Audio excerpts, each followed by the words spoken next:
Imagine being the showrunner for this new series of Doctor Who. Your mission is clear: to revive the show's audience ratings, making it appointment TV, event TV, getting the nation talking about it again like in the latter David Tennant years. Now, the Doctor is seen by the public to be inextricably linked to his arch nemesis species, the Daleks. As part of the revival of the show, would you bring the Daleks back, or did Chris Chibnall overuse them? So which other monsters or creatures would you insist on using to grab the imagination of the public? Which monsters have that menace, that guile, that power to challenge our Gallifreyan hero and create top quality thrilling TV? Which do you think could get kids behind the sofa again and rocket Doctor Who popularity into the stratosphere? Join us now in a bite-sized monster debate.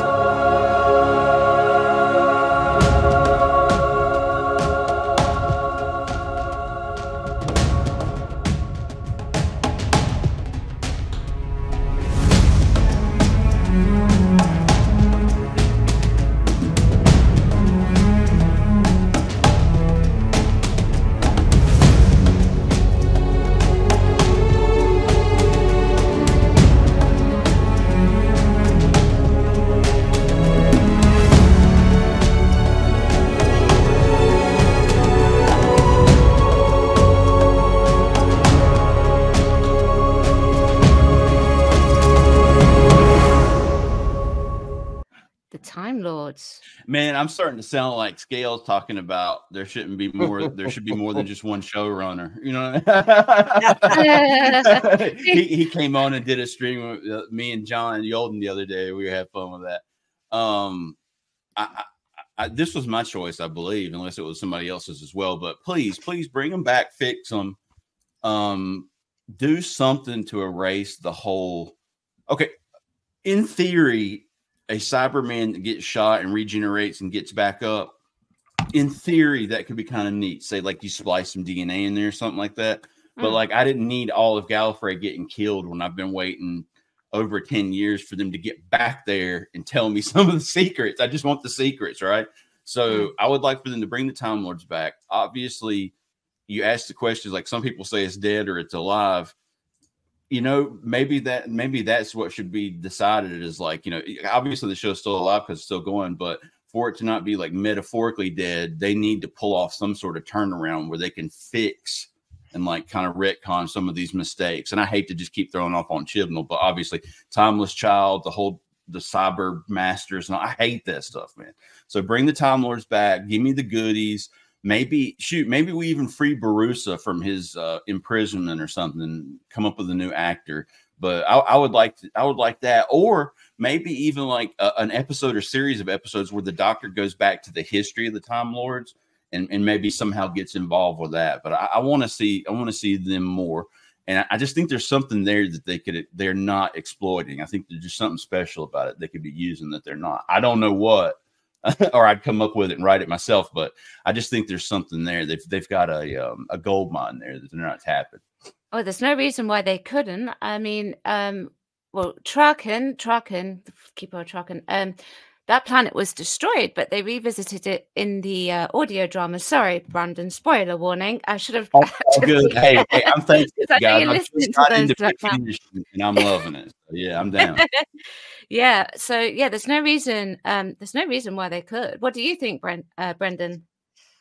You see, this is my problem. But do you know what? I try and think, saving Doctor Who, and I'm thinking of the casual viewers. The casual viewers may not know much even about the Timeless Children happening. Nobody was watching. So, you know, when you think, you know, don't rub a scab, don't, you know, reopen that scab, assume it didn't happen, you know, like the half-human Doctor Who movie. Just assume that line didn't happen. And although every Doctor Who fan obsessively, and we're all in that park, we want this rectified, I also think just pretend it didn't happen. I know that's problematic, but in a way, because, you know, having to try and unravel it and explain it, and it ends up getting there may be drama involved. Yeah, and the casual viewer might go, I don't know what's going on here.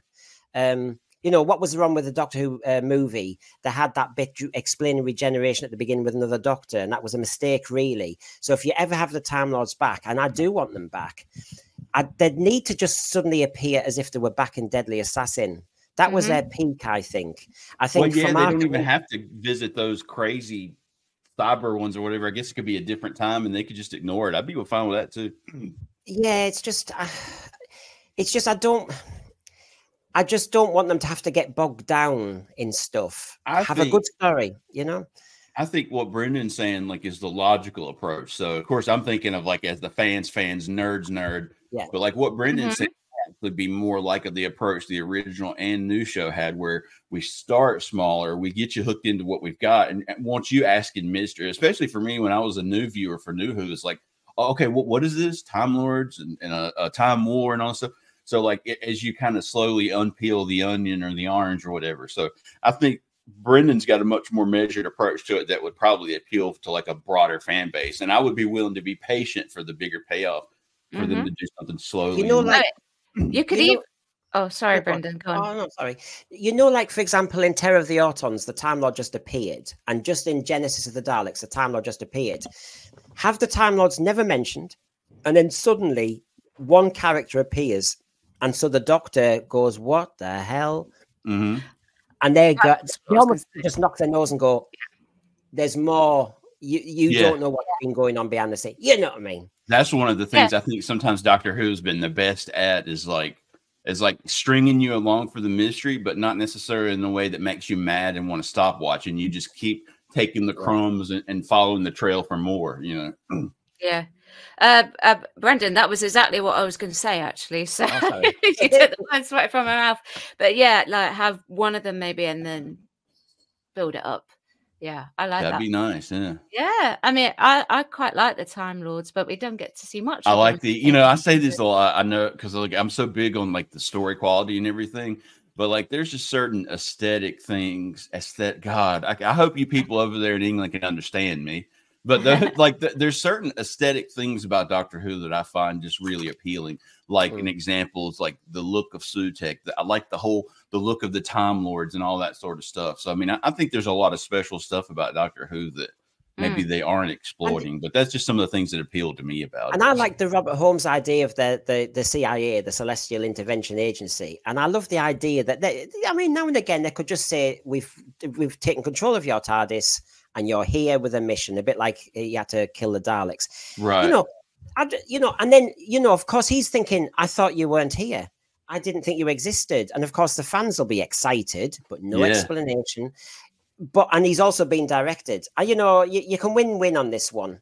Yeah, I agree, totally. It'll be just how you approach it. Right, exactly.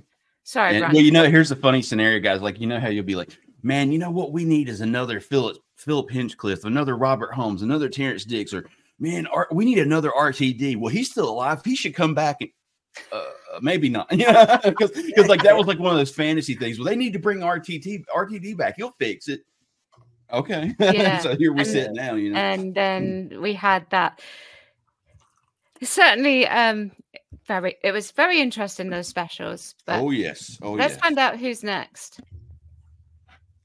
All right. Zygons. Well, and it's very specific. The Zygons from the original. They've been shape-shifted in a way I don't like for Day of the Doctor and Zygon Inversion. Right. The originals, I have to say, I know I'm older, so just go with me. But the interior of the Zygon spaceship and all that organic. And the lighting some years ago, and the sound effects of it.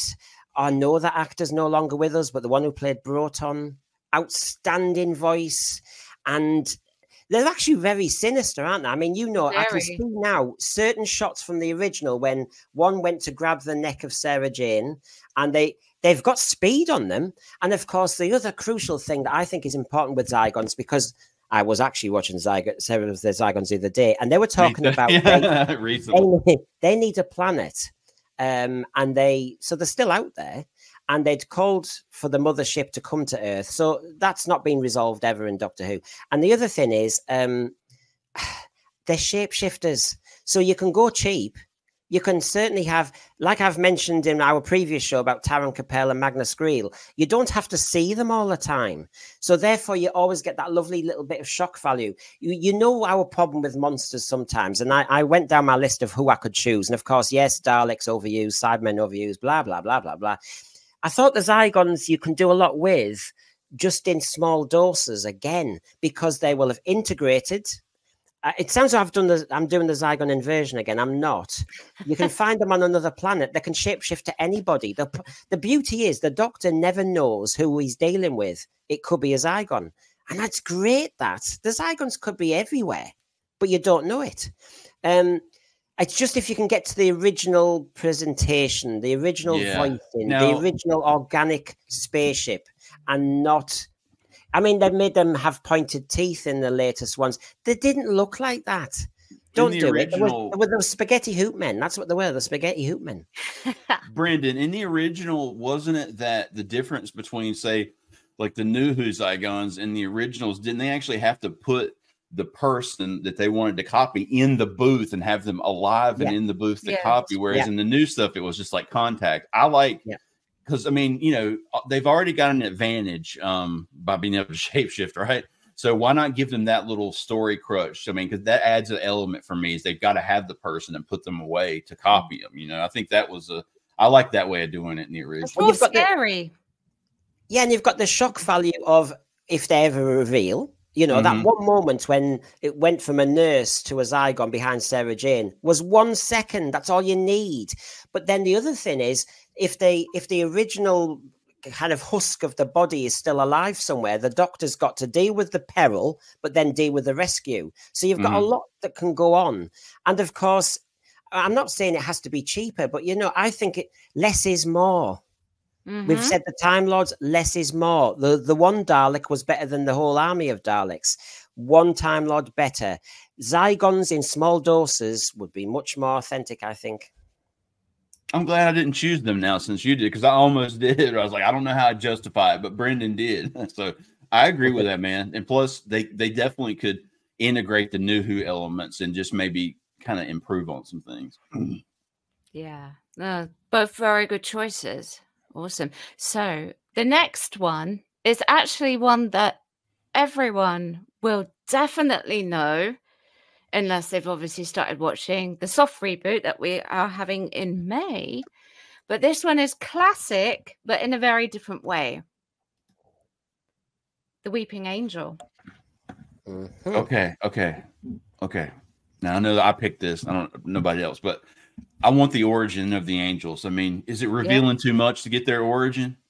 I know that there was that little nod when Timothy Dalton says to that lady that people think might be the Doctor's mother. Was it in the world or what? Like that. Yeah. And so is there something there? Or even if you don't go that route, I'm fine if it doesn't have anything to do with, but it just seems like a perfect curse for the Time Lords to lay on you would be the Weeping Angels, like just like in their harsher, like more interfering days when they were like an empire or something, just cursing some planet that pissed them off, you know? Do you know that could actually tie that into bringing the Time Lords back in? If they do relate. You need to package this and send it to BBC and tell them we don't have to. You hire these two Brits. We don't have to tell them you hired an American. You know what I'm saying? We can tell them. You know, or like whenever they show me, I just like they do an interview with new writers, and I just don't say anything. He's mute. You know, that would be cool. Yeah. I mean, I've heard the the Time Lord mother theory before, but yeah, there's no reason why they couldn't do that. I mean, the Weeping Angels, that plays into that inanimate object, which you don't actually believe can move, but then suddenly moves. I would maybe work it in, like, you know, depending on what lore you're exposed to, like in some of the ways it's told. And here is my being tainted by reading all those New Adventures books and all that, Cartmel and Ben Aronovich and all that stuff, but they had a split, whereas like in their telling of the Time Lords were more religious and more superstitious, and they followed the Pythias. They probably look kind of like the Sisterhood of Karn because they're descended from them. So they break off. Rassilon turns into the Time Lords and all that stuff, and then whatever's left of the Sisterhood breaks off and goes to Karn. But like I wondered if they could work that into like when they had their schism, maybe they cursed a bunch of the sisters to be weeping angel, something like that was what I was thinking. But that it would definitely. It's funny you said that, Rachel, because in my mind I was thinking they would almost have to tie their origin in with the Time Lord somehow. But in some way, more than great vehicle for fear, just like the Zygons were. You know, they could use fear and kind of scary storytelling elements with them too. And with this, this would also work well as with what Brendan was saying. Like the less is more, so you can have one. Yeah, you don't have to do much. Yeah, I often found that in Moffat's era, because they were his creation, that he used them too much. Yeah, you think maybe he was conscious of that, maybe a little too conscious of it. You know, too self-conscious about using old. And his original idea, because I watched his interview with Glasgow University recently, and he mentioned why he came up with that creation, and it was just taking his son for a walk when they're on holiday. And they saw, and he said he's never seen it again. And it's been moved since, this weeping angel statue in this rickety old kind of, I think it was a graveyard or an old house. And he said, we had a nosy. And then he said he went years later and he said it wasn't there. And he's looked for everywhere on the globe and he can't find it. And he can't find any weeping angels apart from the ones from Doctor Who. And so there's your point. The point is you could just have, I love the idea that the weeping angel is almost like your death card, that once there's one in your garden, you know you're stuffed. That lovely idea that, it's like, it can go very supernatural and poltergeisty. A family move into a house near a graveyard and then suddenly one day there's a weeping angel in your back garden. We've got trouble. Like you say, less is more. You can do a small, scary story like that maybe even hints at something later that's bigger. Yeah, start small. I'm starting to agree with that approach for sure. Oh, yeah, it's a good approach. I like that kind of approach. But yeah, okay, so another brilliant choice. Don't forget to join us with our midweek special full of nostalgia and full of fun. Right, 7 p.m. Wednesday, Time Flash Focus is Sounds in the Library, and which was our best ever episode 1. We also look forward to Dot and Bubble, and we have a final word and laugh about 73 yards. Join us there. Be there. The Autons. I almost picked it. All right, cool. Okay, I have this innate fear of shop mannequins, and that's really the reason why I want them to be brought back. I know they did get brought back in Rose. When I remember when I first sat down to watch Rose, thinking, "Oh, great! What alien are we gonna get?" And I was like, "Oh crap! It's the Autons I was hiding." I was like, "Oh my goodness!" And that was just once, but that was very impactful for me because it's like I always feel like they're watching you.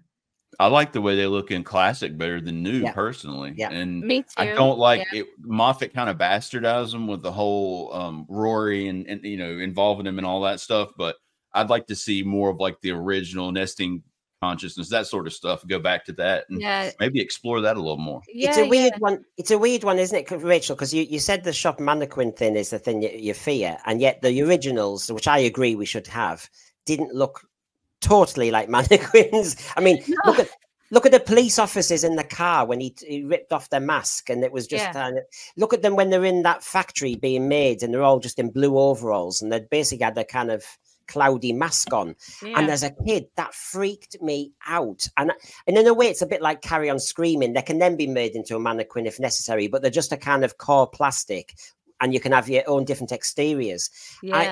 I said on my stream recently when we looked at Rose, I said actually the new Autons were too attractive. Do you know what I mean? Yeah. You know what I mean? It was like, why would you be scared of them? You know what I mean? They had a good physique and all. It's like, what? And then that noise, I didn't like that overuse of plastic noise all the time as they moved. The originals were they shifted fast. The original ones, I tell you what, they marched on you. You're hiding in some shed. I think it was the Spearhead from space. Oh, my God. And they come up your backyard. Wow. And I just think their speed was more scary in the original, not this slow walk with Rose saying she's trying to get her lottery ticket sorted out and everything. And the thing about this type of character is that you really would only need one episode. one story for this character to come back. You just wouldn't know when you were going to get it. They don't necessarily need to be involved in a whole story arc or anything like that. I personally think, because obviously this is something that actually plays into people's phobias in real life. So it's like, how much do you actually play that onto the screen? And well, from what I understand, I may have this wrong, but back when they first introduced the Autons, this was quite a controversial sort of thing, because apparently they received complaints, if I got that correct. It was too scary, because it was a very relatable thing that children and even adults could be afraid of. So there were two complaints. When I say two complaints, two separate complaints. One was in Parliament about the daffodils, and the other one was about police officers being baddies. And boy, you guys ain't seen nothing yet. They ain't seen nothing. The things they complained about back then, it was like I was at one of my kids' musical performances and they were playing like Black Sabbath, and I was like, if this was 30 or 40 years ago, that'd have been like protesting this, you know. So it's funny how things have changed, you know, what we think is extreme and what, you know, seems almost like puritanical. It'd be so on message now, you know. I mean, all this anti-plastic, and yeah, I mean, you could have sleeper cells everywhere. I love the side with sleeper Brandon, cells. you know, they're saying there's microplastics in our blood now. Like that would be a great vehicle for a story with the Autons, like the NES team's trying to take people over by getting in human. Brandon, hey guys, listen, I'm in North Carolina, they're in England. You can find us on 3 different channels if you want to hire us. Let's copyright all this now, quick. I'm cheap. I'm very cheap. Over the screen. Okay. Well, I mean, other than that, there was no major reason for me to have that one, other than my innate fear of mannequins. But of course, I did also put this to the vote as well. Let's see what they chose. Okay, so which classic alien could save Doctor Who and why? Now, this one got 132 votes. So we had the Mara, and in this case, we have Antons instead of Autons. They're like the real erudite, like Autons, you know, with their plastic noses up in the air. He's a Jojen Strictly. He's a Jojen Strictly, and that is exactly how this relates to what I have typed on here. I do apologize about that. I actually made this particular poll for my phone, and I've been talking about Anton de Beck with my friend, and that's autocorrect. It was autocorrect and changed it to Antons, and by then it was too late. So the Mara 14%, Antons 17%, or the Autons I should say, Ice Warriors 46%, Axos 22%. And this was all like playing sort of like between each other, and then eventually the Ice Warriors at 46%. Now, what do we think of that? I think it's a good choice. I actually considered 3 out of the 4, and I'm mad that I didn't consider the 4th. Mara, I thought about, that's easily something extra to tap. We just talked about the bring Tegan back. What? I said, would you have to bring Tegan back for those? Yeah, that's fine with me. That's fine with me. That's fine with me, yeah. Even if she's not still young and hot, I don't care. Just bring her back. I like Tegan. I always liked her quite a bit. Yeah. So, like the Mara, the Autons, the Ice Warriors I thought about, I think there's some untapped potential there. But now here's the one I actually would have picked out all the 4 of them. Here gets into what I'm always going on about the aesthetics. Axos. That's another example to me of a wonderful Doctor Who aesthetic I wouldn't mind seeing again. You think maybe it looks old, silly, cheap, but you take a look at what they did with what they had and like the originality in it, I would love to see a return of like the whole Axos thing. That would be cool. It's a bit like the Zygons. Their spaceship inside was so organic, wasn't it? It was fantastic. Yeah. I just thought that was really original for 50 some years ago. I really liked that whole thing. So I just looking at some of the comments here. Someone actually said none of the above. Something like the Guardian trilogy, which we actually briefly covered in the previous video, Eternals, or even Meglos. What do you think about those 2 options? Eternals or Meglos? Eternals for sure. Meglos, I don't remember as much. I'm actually on a rewatch to re-educate. I've seen it only once. I don't remember, but Eternals definitely. I think Eternals are interesting because if you think of the Mara that was mentioned and got traction, the Eternals, I like that psychology bit, you know, and the fact that that one Eternal was playing with Tegan's brain and trying to read into it, and she was trying to put barriers up. It's very adult. I think that sort of creeps people out. It's like a mental abuse, isn't it, to invade your brain? Well, and I think, you know, like when you juxtapose like a real worldish or normal person with like a character like the Eternals, one thing I like for them to play into is a being like this. I need to enunciate more for my British friends. A being, I don't say a being like this, a being like the Eternals who isn't necessarily good or evil from their eyes. Like they're just above it all. Like they just do what they do. And so just the whole thing of trying to get them to look down at what they're doing and notice the little person and maybe even stop what they're doing. It's a great vehicle for storytelling, I think. And it invites a version of the war games, which I know was the Warlords now, but it invites this kind of everybody's a toy. It invites another space. I mean, there's another way of doing it. We've had a space race. And we've had the war games. We've had the 5 Doctors have played with people. And so it's a nice idea in Doctor Who where you are the small people and you don't realize till end of a narrative arc that there's something bigger. And that's good. That ties it together. So the Eternals would work. And because 14% said the Mara, I do like this psychology aspect. You know? I hate snakes, but, you know. Crazy off-subject question, like, you guys say your garden, but like I'd say, like if I'm out in my yard, garden's like where we plant like vegetables and stuff to us. So my yard is just everything, like what you call your back garden, front garden. But like I have to watch out for snakes. Like, you know, we have my state, North Carolina, I think has more poisonous snake bites than, or one time we had more than any other. Like, do you guys have to watch out for poisonous snakes where you live? No. Nice. No. Okay. The most that we have is the adder, but that tends to be my accent came out there. That sounds almost like me, adder. Oh, you farmer girl, you southerner. That's what I am. I'm from the South. But, well, our accent comes from poor English people that came over here from like Southern England places. And so actually, if you get into the minutia, it actually is like our Southern accent is just a perversion of like a commoner English accent. I know it sounds crazy, but like I'm into linguistics stuff. Well, no, Spanish actually, and stuff. yeah, you're right. You're right, because like hundreds of years ago in certain different areas, they used to all talk sort of more like that. That kind of thing. Yeah, you're absolutely right. But now yeah, the snakes do that. Yeah, snakes scare me. I hate like when we mow the yard, or actually most of the time we get somebody else to do it now, but I hate having to look out for snakes. It's like one of my biggest fears during the warm weather or tall grass. Like we really have to watch out for them. And so no Mara for me. It's a good choice, but now I hate snakes, so no. Wow, what am I doing?